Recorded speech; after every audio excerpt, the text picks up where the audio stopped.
Guys, aku mau ngasih tahu ya. Kalau cari suami itu hati-hati ya. Jadi ini pengalaman aku sendiri. Karena hari ini kejadiannya ya, aku tiba-tiba dihubungi seseorang ya, jadi teman mantan. Eh, aku bukan terima telepon ya, tiba-tiba ada message WhatsApp masuk dan aku lihat oh, kok kode negara +41 ya kan. Aku cari ini negara mana, ternyata negara Swiss. Aku penasaran dong, lantas WA-nya aku buka ya kan.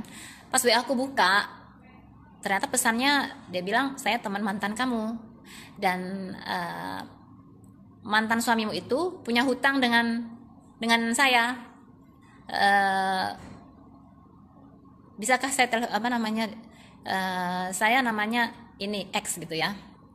Aku bilang, aku langsung berpikir, wah jangan-jangan dia mencari saya karena mantan saya, karena saya mungkin mantan istrinya, jadi aku suruh bayar utangnya dia gitu ya. Nah terus habis itu aku bilang, mantan suami saya itu juga punya utang sama saya, jadi saya sedang mencari mantan saya untuk membayar utang-utangnya. Saya jawab seperti itu ya. Nah, terus dia minta, saya boleh telepon kamu? Oke, aku bilang gitu kan. Nah akhirnya ngobrol lah kita. Dia bilang dulu dia tahu saya waktu itu, ya saya juga lupa ya kejadiannya gimana, aku juga nggak tahu. Dia menemukan nomor telepon saya itu di iCloud-nya dia ya, dan lantas dia mengontak saya ingin tahu kabar saya. Tapi saya berpikirnya ya mungkin karena punya utang kali ya. Terus saya tanya, kamu utangnya sama mantan saya kapan?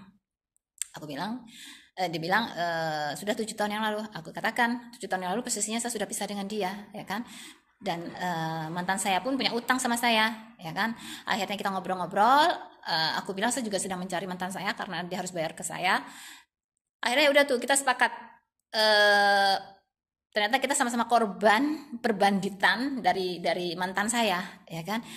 Ya akhirnya kita jadi kompak ya kan, yang tadinya mungkin dia mengira kalau kalau akan menanyakan menagih hutangnya kepada saya, tapi karena dia tahu penjelasannya ya kan, bahwa saya memang sudah pisah dari dia sudah 11 tahun yang lalu, jadi saya sudah nggak tahu lagi kehidupannya dia, dan kebetulan utangnya dia pun sama temannya ini itu sekitar 7 tahun yang lalu ya kan. Jadi aku katakan ya 7 tahun lalu saya sudah nggak sama dia ya kan, dan dia pun juga punya utang sama saya gituin. Nah, saya mencari-cari dia tapi saya diblokir semuanya.